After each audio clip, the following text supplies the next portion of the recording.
چې کچا سره پیسې نه وي او قرض واغسته او قرباني وکړه نو الله پاک به مخې کا الله د قرض هم خلاص کړی او دومره مال به ورکړی چې د مستحق د قرباني وګرځي.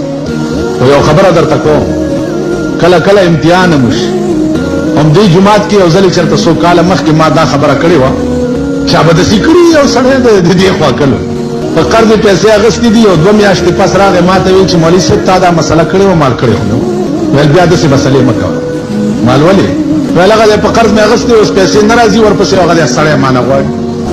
نو داسې سړي دپاره په قرض نه دي اغسته پکار.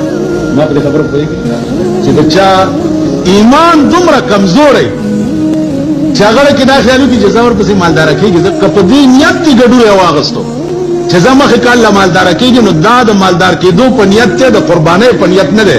دا قرباني بیا ډو کېږي نه. دا په خبره پوهېږئ؟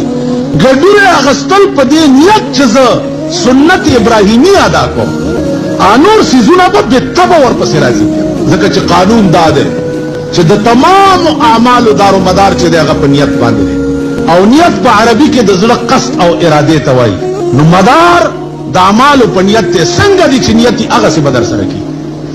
نو زما عزیزانو عرض دا و چې عام طور خلک قربانۍ ګډوره دی ګډ شو پې کېږي که نه کېږي اوج ګډ دی او داسې ګډ دی چې په لاره ګډ ګډ رواني قرباني پې کېږي. سرمنې کې خارښتو لګېدو لاندې غوښې ته چې نقصان نه وي رسېدلی پاس په سرمنه د ګډ خارښ مارښتي په دې قرباني کېږي. ښکرونه یې نه وي پې کېږي، خسي وي پې کېږي، غوږې 3 حصې ثابتو 1 حصه غوڅ شوی قرباني پې کېږي. تاسو خیال راغی؟ دا ټول څیزونه داسې دي چې دا معنی د قربانۍ نه نه دي، قرباني پې کېږي. بنیادي شی درته بل ووایم، عام طور باندې غوا او میخه کې 9 کسان شریکېږي.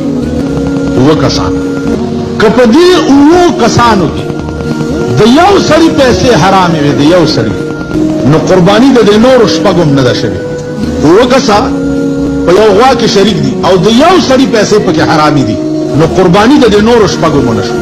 خیال به دا کوئ چې په غوا کې ځان سره حرامخور چاته وایي چې د چا ګټه حرام دی. ګټې د چا حرامې دي او د چا حلالې دي هغه ما نه تاسو ښه پوهېږئ او دا ټول خلق تاسو ښه پېژنئ. دې ته به سوچ کوئ او خیال کوئ چې ګټه د چا حراموي چې هغه ځان سره پکې شریک. مثلا یو سړی دی د جوارۍ پړی اچولی نو د جوارۍ ګټه 14 انې حرام. اوس خو جواري په پاکستان کې فیشن